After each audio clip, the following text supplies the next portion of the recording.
Hello my genius friends, welcome in next part of payroll series part number 5। आज का हमारा जो topic है डिडक्शंस पे हेड्स है। डिडक्शन पे हेड्स क्या होता है इसको पहले समझते हैं, उसके बाद जो है हम डिडक्शन पे हेड्स को क्रिएट करेंगे टैली प्राइम के अंदर। पेरोल के प्रोसेस नंबर 3 में जो है आपको डिडक्शन पे हेड्स क्रिएट करने होते हैं। अर्निंग पे हेड्स हम इसका वीडियोस बना चुके हैं, आई बटन पे क्लिक करके देख सकते हो। अगर जो है पिछला वाला पार्ट आपने नहीं देखा तो प्लीज़ देख लीजिए, तब यहाँ पे आइए, अब तभी आपको बेटर समझ में आएगा। डिडक्शन पे हेड और एम्प्लॉय स्टैट्यूटरी डिडक्शन पे हेड्स हम आज क्रिएट करने वाले हैं। तो डिडक्शन पे हेड्स बनाने से पहले जो है इसको क्लियर कर लेते हैं कि डिडक्शन पे हेड्स होता क्या है। तो फ्रेंड्स, जो अर्निंग होता है उसमें कुछ ना कुछ अमाउंट्स कट होता है, ठीक है। वो एम्प्लॉयर आपके आपके जो सैलरी से है कट कर लेता है, तो कट कर लेता है तो उसको डिडक्शंस बोलते हैं।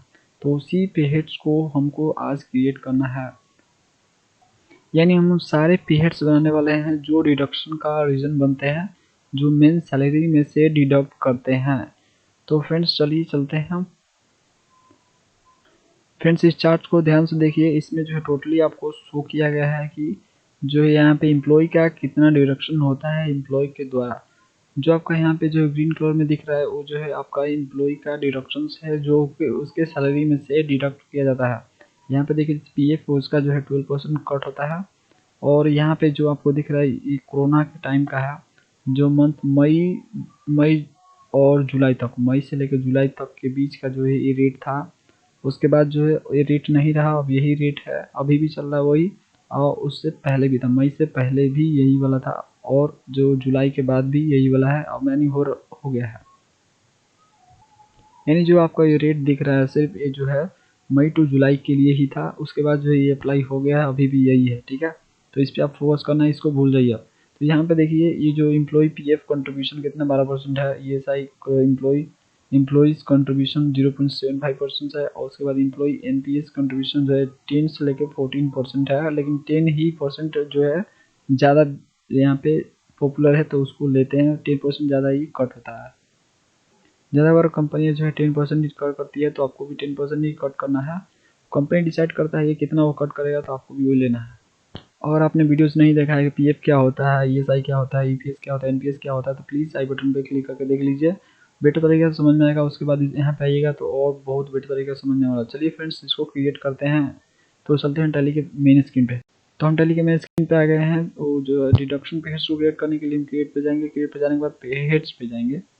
पेज पे जाने के बाद इंटर मारेंगे, यहाँ पे आ जाएगा स्क्रीन, यहाँ पे पेज को क्रिएट कर सकते हैं।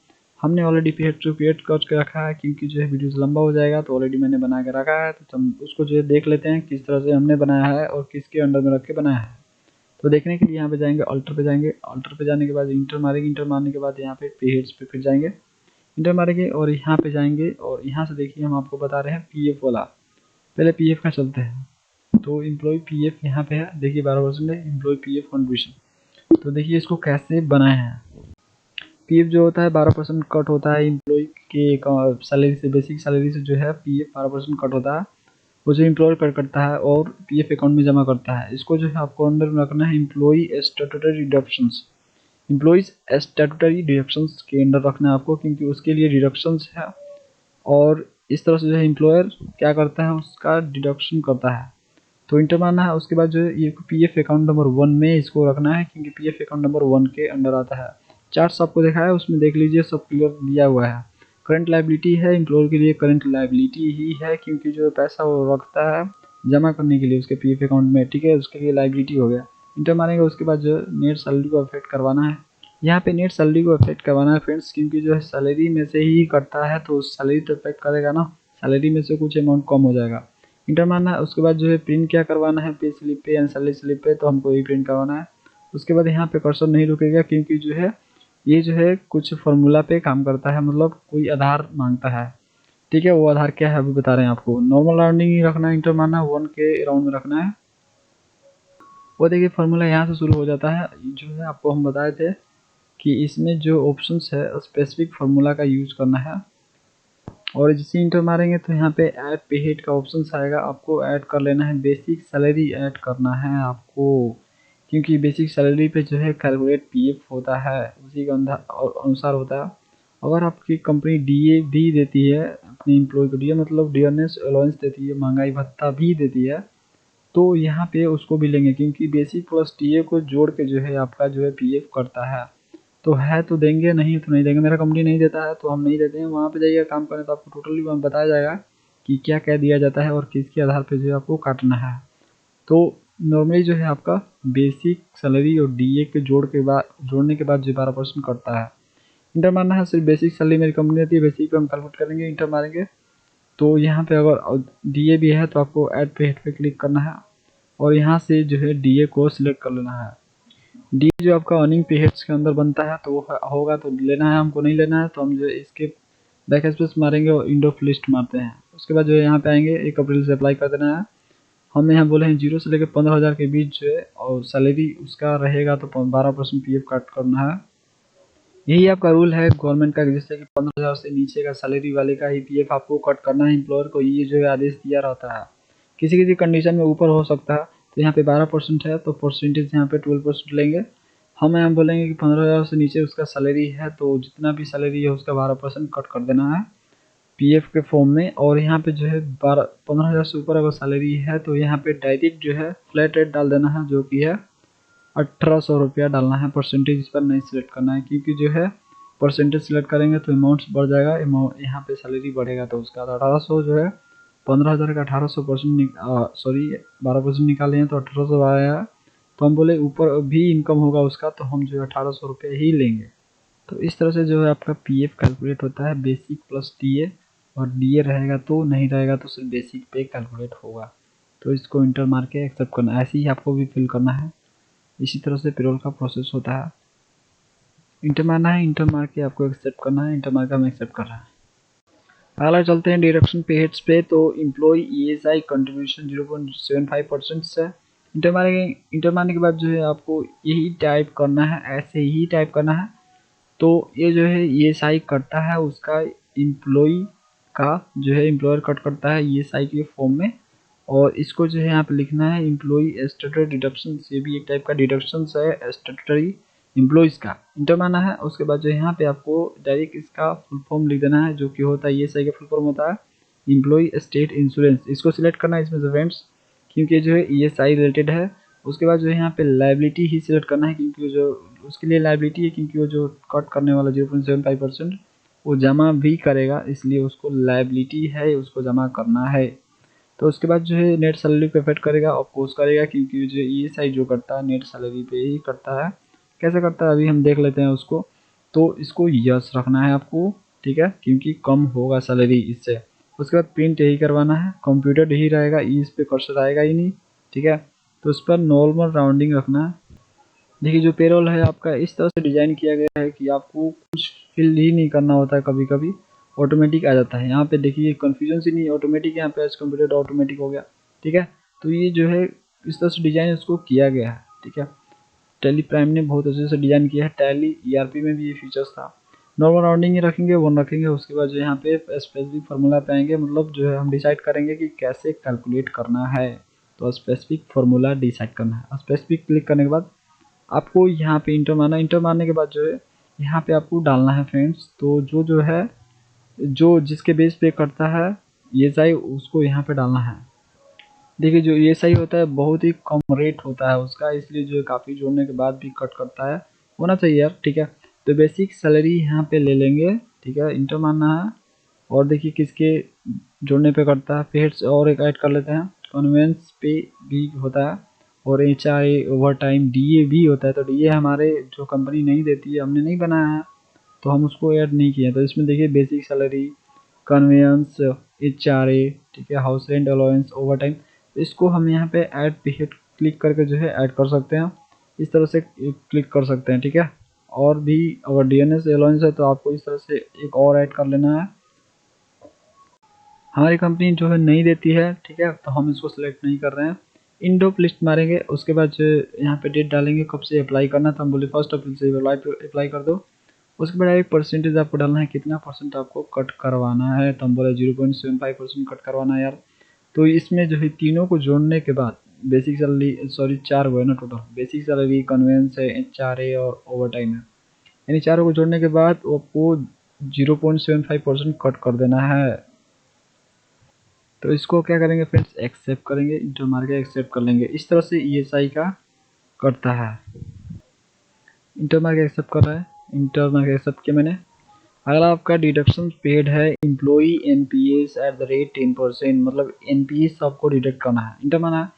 इसको देखिए कैसे बना है, employees NPS deduction national pension scheme जो है 10% कटता है उस एम्प्लॉय के सैलरी से, और जो है देना चाहता है तो कट सकता है, अदरवाइज नहीं भी कर सकता, उसके ऊपर डिपेंड है। तो इंटर मानना है, और जो यहाँ पे एम्प्लॉई स्टैट्यूटरी डिडक्शंस के अंदर ही रखना है, क्योंकि एम्प्लॉय क्या करता है इसलिए एम्प्लॉई स्टैट्यूटरी डिडक्शंस है, इंटर मानना है। उसके बाद जो आपको यहाँ पे सेलेक्ट करना है, यहाँ पे आपको सेलेक्ट करना है, यहाँ पे national pension scheme tier number 1 पे करना है। टीयर 1 में बेनिफिट ये है कि आपका जो रिटायरमेंट के बाद मिलता है पहले आप नहीं निकाल सकते हो, मतलब जो है कुछ कंडीशन जो है उसके बाद ही मिलेगा। टीयर 2 में जो जमा करता है आपका नेशनल पेंशन स्कीम्स में, वो कभी भी निकाल सकता है, कभी भी डाल सकता है, इसमें कोई भी जमा कर सकता है।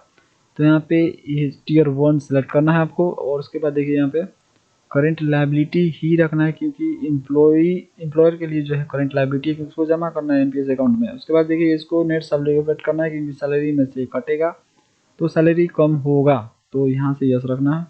तो उसके बाद जो है यहाँ पे इसको ऐसे ही प्रिंट करवाना है, कंप्यूटेड रखना है फ्रेंड्स। ठीक है, यहाँ पे देखिए कर्सर रुका, आपको जो डिफाइंड भी होता है, यूजर डिफाइंड भी होता है फ्रेंड्स, यहाँ पे भी डिसाइड हो सकता है, कर सकता है वो जो है यूजर्स, यानी एम्प्लॉयर की कितना आपको लेना चाहिए। ठीक है, जरूरी नहीं है 10%, हम बताए ना 10 से लेकर 14% तक जो है कैलकुलेट होता है, तो ज़रूरी इसमें नहीं होता है। लेकिन ईएसआई जो है वो कंप्यूटेड होता है, ईपीएस है आपका, वो सब कंप्यूटेड होता है। तो यहाँ पे कंप्यूटेड भी हो सकता है, मतलब 10% भी होता है, उससे ज़्यादा भी कम हो सकता है। तो इसको हम एज ए कंप्यूटेड वैल्यू ही रखते हैं, 10% ही रखते हैं, जो डिफाइन नहीं करते हैं। ठीक है, फ्लैट रेट भी आप ले सकते हो फ्रेंड्स, यहाँ पे कि डायरेक्ट हम जो इतना एनपीएस में जो है लगा रहे हैं, ठीक है, डायरेक्ट इतना अमाउंट एनपीएस फ्लैट रेट, मतलब डायरेक्ट अमाउंट डालो, परसेंटेज डालने की जरूरत नहीं है।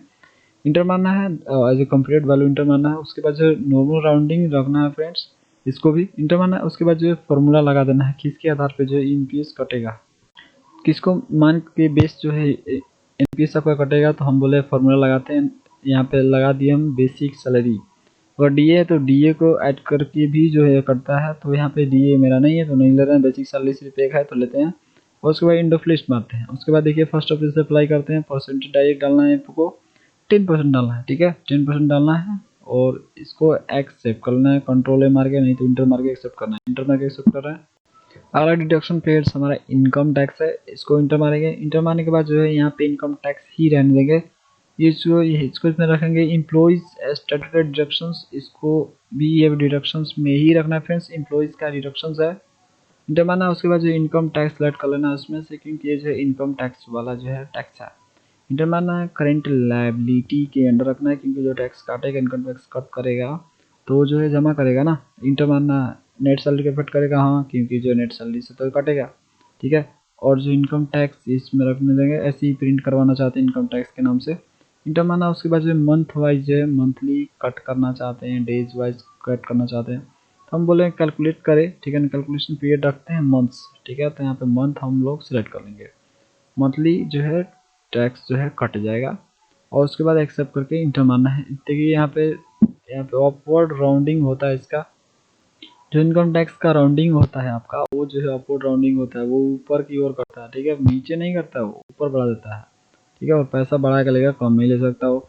तो इंटर मार के इसको एक्सेप्ट कर लेना है, ठीक है। दूसरा देखिए हम पेड से एक और बनाएंगे, प्रोफेशनल टैक्स है, तो प्रोफेशनल टैक्स भी बना लेते हैं हम। प्रोफेशनल तभी आपको बनाना है जब आपके स्टेट में प्रोफेशनल टैक्स लिया जाता है। जो प्रोफेशनल टैक्स है स्टेट वाइज अलग अलग होता है, किसी स्टेट में नहीं भी होता है, क्योंकि स्टेट पे डिपेंड है प्रोफेशनल टैक्स, ये स्टेट टाइप का टैक्स है, ठीक है। तो इंटर मानना है, इसको ऐसे ही रहना चाहिए, ये भी जो यहाँ पे स्टैट्यूटरी डिडक्शंस के अंदर ही रख के बनाना है इसको। यहाँ पे प्रोफेशनल टैक्स सेलेक्ट करना है, क्योंकि ये प्रोफेशनल टैक्स का पेड्स है, इंटर मानना है।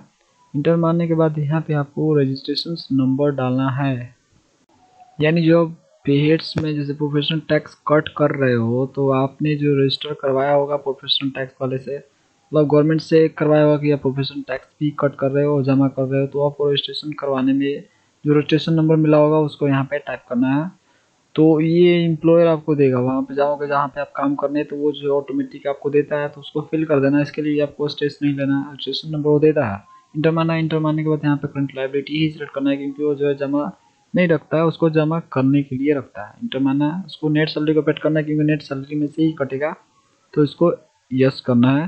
प्रोफेशनल टैक्स ही रन देते हैं प्रिंट में। उसके बाद जो है मंथली इसको जो है हम कैलकुलेट करते हैं। किसी किसी में पीरियड भी कोई कर सकता है।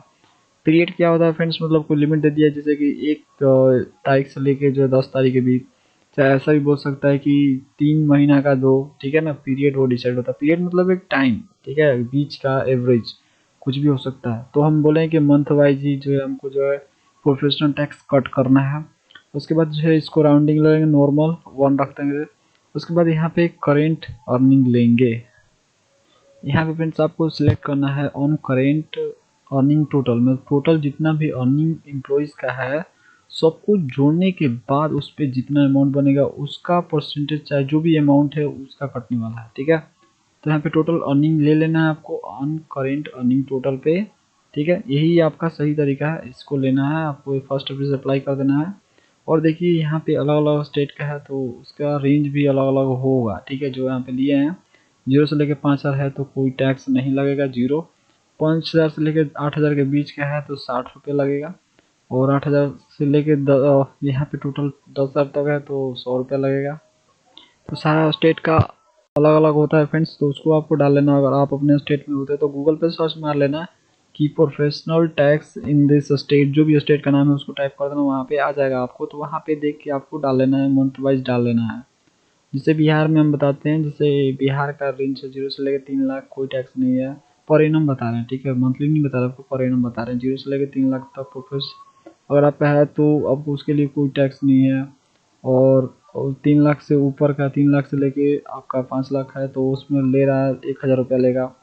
और आपका जो है टोटल जो है 8 लाख से ऊपर है, 5 लाख से लेके 8 लाख के बीच है तो आपके लिए जो 1,500 कर देगा। फिर जो ऊपर उसके 8 लाख से 10 लाख लेगा तो 2,000 का देगा। 10 लाख से ऊपर जो 2,500 कर देगा। तो उसका बिहार का है, पर एनम बताए हम आपको, मतलब 1 साल में उतना लेता है।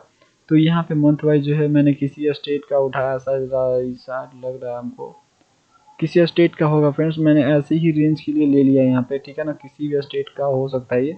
हम यहाँ पे आपको कैलकुलेशन के लिए लिए हैं। आपका जो स्टेट होगा उसको यहाँ पे आप डालिएगा तभी अच्छा होगा कैलकुलेशन में।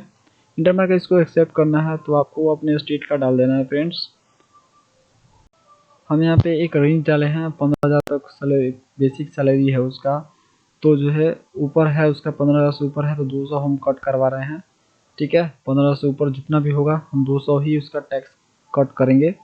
तो इंटरमार्क के इसको एक्सेप्ट कर लेना है, अपने स्टेट को डाल लीजिएगा, अच्छे से आपको क्लियर होगा। इंटरमार्क एक्सेप्ट करना है, इस तरह से बनाना है। उसके बाद देखिए नेक्स्ट जो है एक और लास्ट पेज आपका है, जो है ग्रेजुएटी एक्सपेंसेस प्रोविजनल है, इसको इंटर मारना है। देखिए इसको कैसे बनाए हैं, ग्रेजुएटी का पेज इस तरह से बनता है। ग्रेजुएटी क्या होता है प्लीज़ वीडियो देख लीजिए, आई बटन पे क्लिक करके, सब कुछ इसमें बताया गया है। तो यहाँ पे देखिए ग्रेजुएटी को ऐसे लिख देंगे, ग्रेजुएटी एक्सपेंसेस प्रोविजनल है, एक तरह से प्रोविजन है एम्प्लॉयर के लिए, ठीक है। वो जो है एम्प्लॉयर के लिए एक तरह से प्रोविजन होता है, इंटर मारेंगे। क्योंकि प्रोविजन इसलिए फ्रेंड्स होता है क्योंकि उसको फ्यूचर में देना होता है, तो अभी से वो क्या करता है, इकट्ठा करना स्टार्ट कर देता है। तो वो जो है पैसा आपसे कुछ परसेंटेज कट करता है, जैसे 4.81% जो है आपसे एक ग्रेजुएटी के फॉर्म में काटा जाता है सैलरी का, बेसिक प्लस टीए पे के आधार पे करता है। तो आपको 5 साल काम करने के बाद कंपनी में ये जो है आपको दिया जाता है। ग्रेजुएटी को इंटर मारना है, इसमें से ग्रेजुएट सिलेक्ट करना है। उसके बाद देखिए ग्रेजुएटी कैसे कैलकुलेट होता है। गवर्नमेंट का एक अंडर सेक्शन होता है, उस अंडर सेक्शन के अंदर जो है अंडर सेक्शन 1972 है, उसके अंदर जो है अगर कोई एम्प्लॉई, ठीक है, उस सेक्शन को पालन करता है, एम्प्लॉयर पालन करता है, तो उसको 26 दिन, ठीक है ना, एक महीना में कितना 26 दिन वर्किंग डेज है फ्रेंड्स, ठीक है, क्योंकि 4 तो संडे पड़ जाता है। तो उसके अनुसार यहाँ पे कैलकुलेशन होता है, ठीक है, वही कैलकुलेशन इंटर मारना। उसके बाद जो यहाँ पे डालना 1 से लेकर 60, आपको कोई ग्रेजुएटी नहीं दिया जाएगा, मतलब जो है आप 60 टोटल महीना से आप कम काम करोगे तो यहाँ पे ग्रेजुएटी के लिए एलिजिबल आप नहीं होगे। जैसे ही आप जो है उसके ऊपर काम करोगे, 60 से ऊपर मंथ से काम करोगे, 60 मतलब समझ रहे हो 5 साल हो गया, ठीक है, 60 मंथ मतलब 5 साल। तो 5 साल से ऊपर आप 5 साल से ऊपर आप करते हो तो यहाँ पे टोटल 15 मिलते हैं, 15 डेज के एक्स्ट्रा सैलरी मिलते हैं आपको।